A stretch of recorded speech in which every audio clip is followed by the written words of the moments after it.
selamat datang di live talk-nya Chan Medan dan Chan Indonesia. Hari ini saya akan pura-pura jadi moderatornya. Nama saya Aga, saya ada di Jogja. Sehari-hari saya ngajar bahasa Inggris. Dan speaker kita hari ini big brother saya ini. Ini praktisi senior saya ini. Nama lengkapnya saya juga baru tahu. Jadi semua ini kemarin semuanya pada bilang, oh nama lengkapnya saya baru tahu. Ya sama aja gitu. Nama lengkap kita semua baru tahu nih. Nama lengkapnya Chung Kim Jin. Iya, Biasanya panggil Bro Akim. Bro Akim ya. Ya. Kita udah 2 tahun nggak ketemu nih bro. Iya betul bro. Tos dulu bro, terus.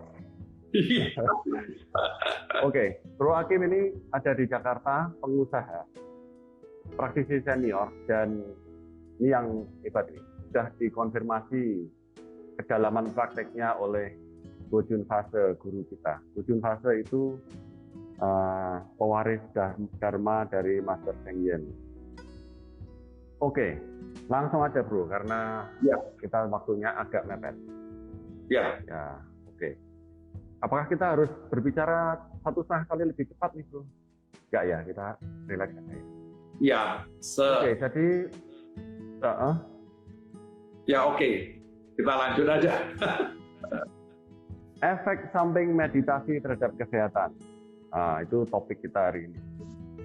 Jadi waktu topiknya keluar, para meditator, kami ini bro, ini mulai kebit-kebit loh. Kita ini kan baru berusaha menjalankan meditasi, berpraktik. Efek samping meditasi terhadap kesehatan. Kita jadi khawatir nih, apa ini efek samping meditasi terhadap kesehatan? Monggo bro, silakan. Ya, sebenarnya topik ini menarik. Ya, kita tuh Chan itu pendekatannya, approach-nya holistik. Jadi daily life engage practice. Selain kita duduk meditasi, kegiatan sehari-hari kita juga dengan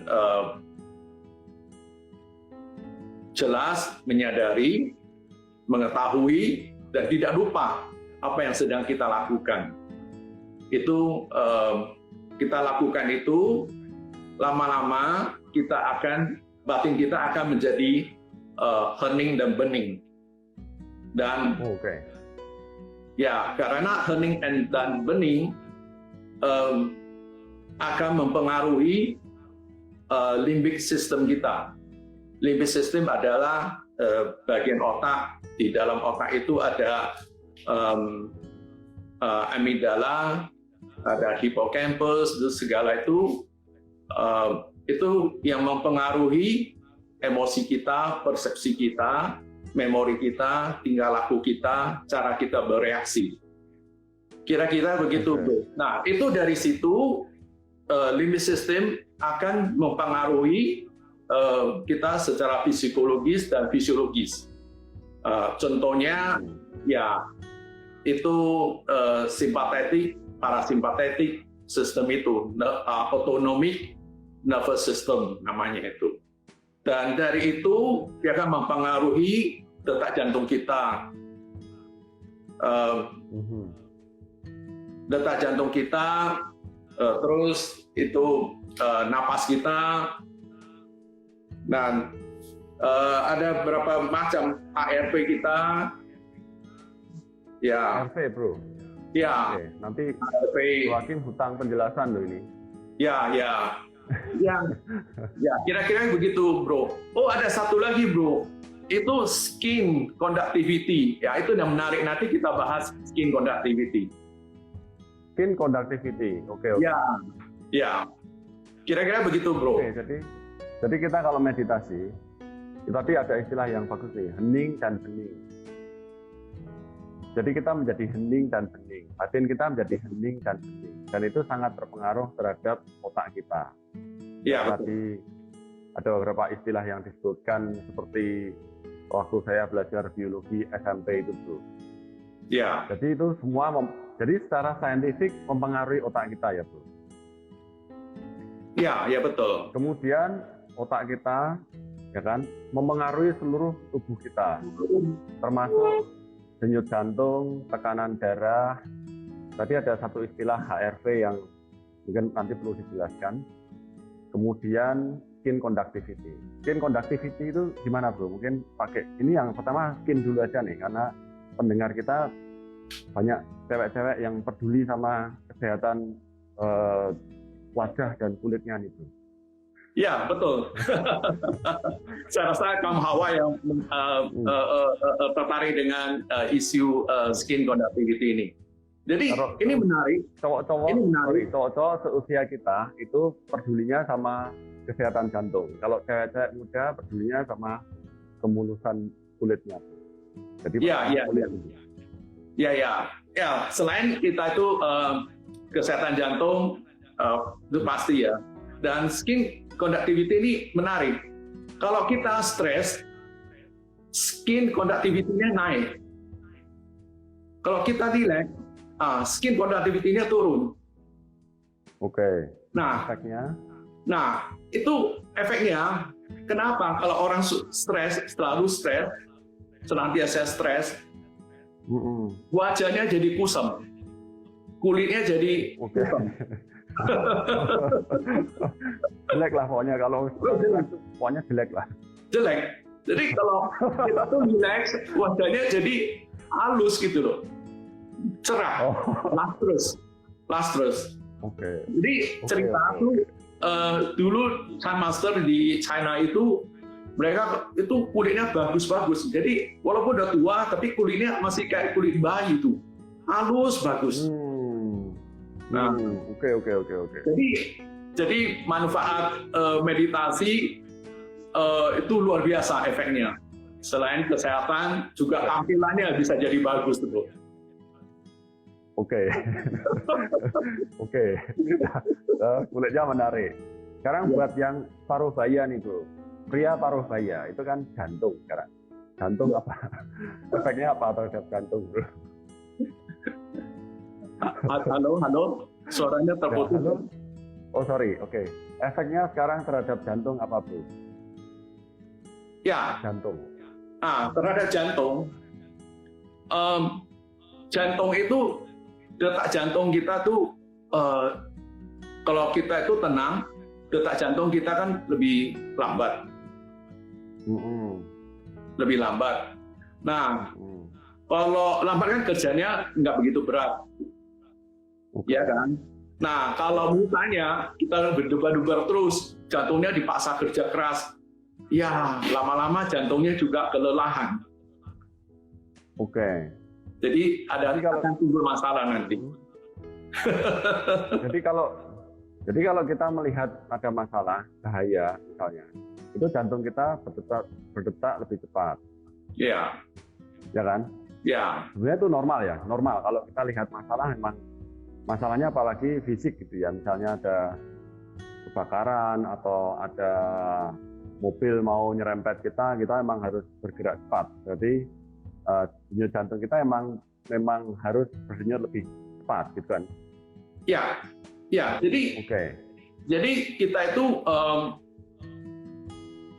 jantung kita itu kayak siap menghadapi sesuatu. Kita harus siap ya, detak jantung harus cepat supaya kita bisa refleks atau reaksi terhadap atau respon terhadap situasi yang membahayakan kita. Tapi masalahnya kalau kita terus-menerus di kondisi siap tempur, nah itu jadi masalah. Walaupun situasi yang sebenarnya yang bahaya itu udah lewat, tapi pikiran kita masih di situ. Kata orang nggak bisa move on. Jadi di situ terus. Jadi standby terus. Lama-lama ya jadi masalah. Nah, kita tuh meditasi kita itu hening dan bening itu membuat kita tuh menyadari apa yang sedang terjadi pada saat ini. Di awal tadi saya ngomong kita itu latihan adalah daily life engagement practice. Jadi kita tuh latihan moment to moment. Oke. Jadi misalnya kita makan, jadi kita makan kita tidak mikir yang lain-lain. Jadi kalau situasi yang sekarang begini, misalnya sekarang kita lagi online IG, ya saat ini kita itu engage. Jadi bukan berpikir di retrek misalnya, atau tadi sarapan bakmi. Ya. Kita tidak berpikir ke situ. Ya kita engage kepada saat ini. Gitu. Oke. Jadi meditasi itu menciptakan keadaan hening dan bening pertama. Kemudian kita ada di kekinian, ya kan? Ada di saat ini. Kita nggak mikir yang lain-lain. Dan kita cepat move on, ya kan? Ini penting ini, cepat move on ini penting itu. Banyak yang tertarik ini. Jadi kalau kita ada masalah itu atau sekali lagi ya, kalau masalahnya fisik tadi, memang kita perlu bergerak cepat. Denyut jantung kita perlu naik. Tapi kalau sudah lewat, kita perlu segera rileks. Iya, betul. Begitu, betul. Kan? Secara refleks kita harus segera rileks. Ya. Jantung kita harus segera melambat, gitu ya, Bro? Iya, betul. Oke. Karena bro, jadi karena situasi sebetulnya berubah terus kan, momen ke momen berubah terus kan. Jadi kita itu mood kita juga harus berubah terus sesuai dengan berubahnya situasi. Oke. Jadi kita harus keep on moving. Oke. Sekarang HRV, Bu. HRV ini saya pernah dengar tapi tidak terlalu familiar. Mungkin teman-teman juga perlu tahu nih, apa nih HRV. Jadi biasanya kalau kita ngomongin jantung, kesehatan jantung itu kan denyut jantung, tekanan darah, apalagi kolesterol tidak menyumbat dan seterusnya. Sekarang ada HRV. Apa ini? Ya, HRV itu kan singkatan dari heart rate variability. Oke. Nah, heart rate variability. Oke. Ya, dia itu adalah interval di antara dua detak jantung. Misalnya diasumsi 1 menit ada 60 kali detak jantungnya. Oke. Nah, di antara satu ke yang kedua, kalau misalnya dia itu sama, dia kan 1 detik. Tapi itu kalau jiwa yang sehat, maksudnya nggak stres, dia akan berbeda. Atau visi yang sehat, dia akan berbeda. Misalnya sekarang dia tuh 1 ke 2 itu 1 detik. Berikutnya dia nggak 1 detik, mungkin 0,8 detik. Nanti berikutnya bisa lagi, beda lagi. Jadi semakin variasinya semakin tinggi, itu menunjukkan kita itu mental kita makin sehat, fisik kita makin sehat. Dan artinya apa? Artinya kita tuh siap menghadapi stres. Kalau misalnya itu dia tuh sama, maksudnya rendah variability-nya, itu tandanya kita itu tidak siap menghadapi stres dan itu tidak sehat. Nah, orang yang melakukan meditasi biasanya heart rate variability itu biasanya tinggi. Oke. Ini menarik nih. Semakin tinggi, bagus. Saya simpulkan dulu, Bro. Jadi misalnya denyut jantung kita itu 60 denyut per menit. Ya. Berarti kan rata-rata 1 detik 1 kali berdenyut. Ya. Kan pandangan kita tadinya begitu, 1 detik, 1 detik, 1 detik, 1 detik, 1 denyut. Ternyata tiap denyut itu harus beda-beda gitu ya, Bro. Misalnya denyut 1 ke 2 1, sekian, nanti denyut 2 ke 3 turun di 0, sekian. Iya, betul. Jadi bervariasi, makanya disebut variability. Ya, semakin variasinya makin tinggi makin bagus. Ya. Oh gitu, makin bervariasi kayak 1 sekian, 1, sekian, 1, sekian, terus 0, sekian, makin bagus. Makin bagus. malah yang rata satu itu malah nggak bagus. Iya, betul. Betul, Bro. Berarti seakan kalau rata itu kayak kita itu stres terus, nggak bisa melambat gitu ya? Oh, beda. Beda. Kalau detak jantung kan tutut itu ya, beda dengan variability ini loh. Beda, dia itu beda. Nah, itu malah itu yang menarik. Waktu saya pertama kali saya belajar ini, saya berpikir, lah bukannya detak jantung itu seharusnya lambat itu ya, lambat itu. Pengertiannya sebetulnya bukan itu, bukan kecepatan ini denyut jantung boleh lambat. Maksudnya interval antara satu dengan yang kedua itu loh. Oke, intervalnya. Bro. Ya. Itu harus. Jadi intervalnya itu harus cepat. Kadang bisa cepat, kadang lambat, kadang cepat, kadang lambat, gitu kan, Bro? Ya, bervariasi itu. Oke, bervariasi. Ya. Karena dengan begitu berarti ada keadaan rileks, cepat, rileks, cepat. Oke. Ya, seperti ini loh. Seperti gini, Bro. Waktu kita tarik nafas, kan simpatetik gitu ya. Nah, begitu buang nafas, parasimpatetik, betul? Ya, bukan? Ya. Nah, jadi kalau kita tarik nafas, itu agak cepat sedikit. Ya, cepat sedikit. Itu yang tadi disebut simpatetik. Ya, mungkin teman-teman nanti kalau nggak familiar, ya pokoknya kalau tarik nafas, biasanya jadi lebih cepat. Tapi nanti kalau buang nafas, dia itu harus lebih lambat. Lebih lambat. Itu balance-nya di situ ya, balance-nya ya. Ya.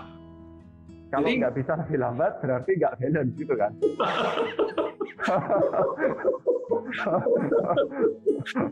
Berarti nggak balance, berarti stres. Berarti kurang meditasi. Ya, karena nafasnya pendek ya. Begitu tarik langsung buang, tarik nafas. Jadi intervalnya tuh udah begitu gitu loh.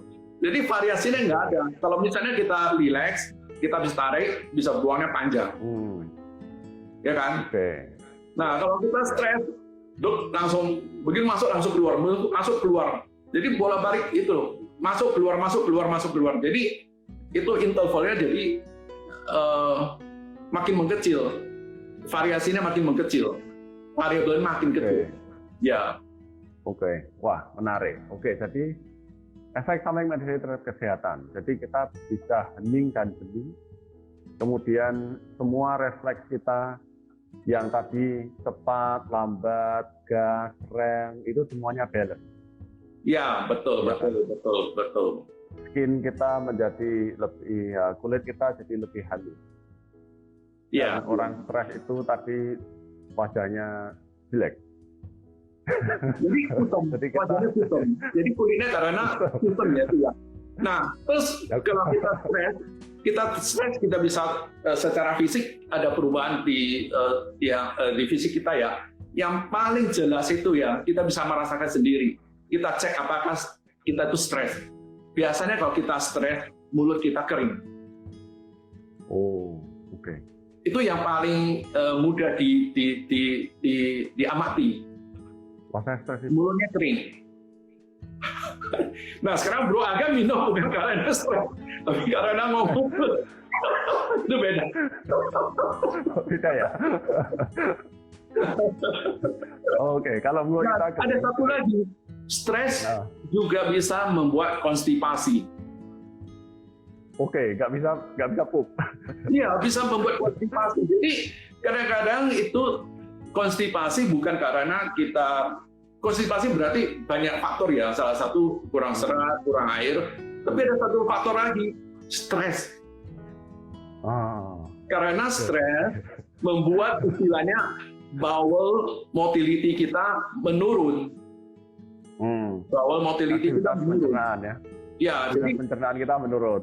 Ya, jadi kurang dalamnya gerakannya kurang ini, makanya kita bisa terjadi konstipasi gitu. Oke. Kalau kita diulai-ulai itu banyak sekali, nggak habis-habis kita bicara. Banyak manfaatnya. Banyak manfaat. Pokoknya kalau stres tuh jelek lah gitu. Jadi wajah jelek, pencernaan jelek, jantung jelek, mulut kering. Oke. Iya. Jadi kalau kita bermeditasi, kita bisa. Ada satu lagi, bro. Ada satu lagi, bro. Oke. Kalau kita meditasi, ya ada statistik menunjukkan bahwa kita meditasi itu bisa menurunkan tekanan darah. Jadi, jadi bisa 80% orang tuh bisa menurunkan tekanan darahnya. Ada 16% orang bisa terbebas dari obat tekanan darah tinggi. Itu menarik. Dan saya itu salah satunya di 16% itu. Hah? Ya. Dulu pernah darah tinggi. Dulu, iya. Saya dulu darah tinggi saya tekanannya tinggi sekali, 160, 100, di atas 100, bisa 110, 100 gitu. Pokoknya tinggi. Saya harus makan obat. Dan sesudah saya melatih meditasi ini 2 tahun yang lalu saya merasa pusing terus. Dokter periksa, kayaknya tekanan saya tuh terlalu rendah. Dokter bilang coba, jangan makan lagi, coba. Jadi pelan-pelan saya nggak makan, tekanan darah saya nggak naik lagi, stabil. Tekanan darah sebetulnya stabil paling bagus. Nah, dia stabil. Terus dokter bilang, kalau gitu tak usah makan lagi. Nah, kira-kira udah 2 tahun saya nggak makan. Jadi saya mikir-mikir, itu meditasi sebetulnya itu penghematan. Saya pikir-pikir fungsi obat itu 1 biji 15.000, ya kan? 1 bulan 450.000, 1 tahun 5 jutaan, 10 tahun udah berapa? 60 juta lebih. Wah, bisa buat jalan-jalan itu. Dan meditasi ini gratis, ya. Gurunya gratis, metodenya gratis, komunitasnya gratis. Iya. Kalau tanya dapat hadiah, oh ya rekan-rekan, kalau ada yang mau tanya, nggak tahu waktunya cukup atau enggak ya. Tapi kalau ada yang mau tanya, boleh tulis gitu. Nanti semoga kita ada waktu, kalau yang tanya nanti dapat souvenir. Kita ditonton oleh, kita ini lumayan loh bro, ditonton oleh 55 orang loh. Kapan lagi kita ngobrol-ngobrol ditonton 55 orang? Ya. Mungkin kita nanti reschedule lagi talk berikutnya nanti, karena kali ini ini masalah teknisnya itu ya. Nah, ada sequence-nya nih. Ini ada episode berikutnya loh teman-teman, nantikan. Ya. Pertanyaan tadi yang kedua itu. Mungkin dari viewernya ada, misalnya ada pertanyaan. Tadi ada yang tanya, bagaimana mengukur HRV? Gimana bro? HRV sebenarnya bisa ukur. Dia ada alat untuk ukur. Ya. Dia ada alat, jadi bisa cek di Google. Ada alatnya untuk cek itu HRV-nya.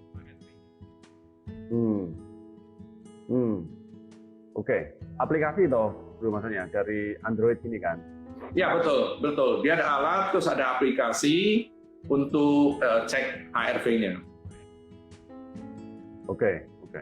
Ya. Ada pertanyaan nih bro. Kita daripada bahas pertanyaan saya, bahas pertanyaan peserta aja ya bro. Ya. Lebih penting, lebih menarik. Ya. Dari Awen Lim 7879. 7879 itu mungkin nomor PIN BCA-nya loh bro. Bro Hakim, bisa dijelaskan lebih lanjut. Maksudnya mood kita berubah-ubah itu maksudnya gimana ya? Karena setahu saya kita jangan terlalu mengikuti mood. Nah, itu monggo. Masih. Sebentar, bisa diulang pertanyaannya kurang jelas. Ya. Bro Hakim, bisa dijelaskan lebih lanjut. Maksudnya mood kita berubah-ubah terus itu gimana ya? Karena setahu saya kita jangan terlalu mengikuti mood. Betul. Mood kita kenapa bisa berubah-ubah? Mood itu apa? Itu kan emosi ya, perasaan. Betul? Nah, itu pikiran pengaruhi mood kita. Pikiran pengaruhi mood kita. Nah, kita mau lihat bagaimana mood kita berubah kita boleh tes. Kita tes ya. Misalnya sekarang, kita coba rasakan sensasi di telinga kita. Nah, waktu kita rasakan, lihat, kita perhatikan pikiran kita bagaimana, perasaan kita gimana, sensasi tubuh kita gimana. Coba kita praktek, bro. Coba kita rasakan. Sebentar aja. Bila perlu, tutup mata juga boleh. Rasakan sebentar.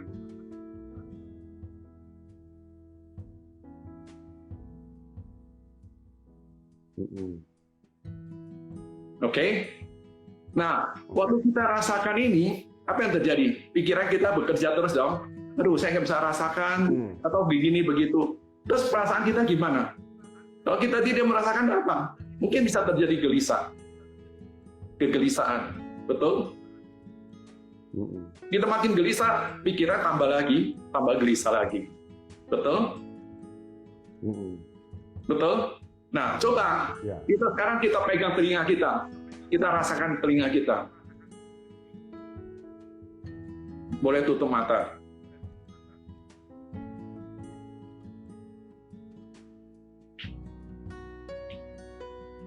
Oke?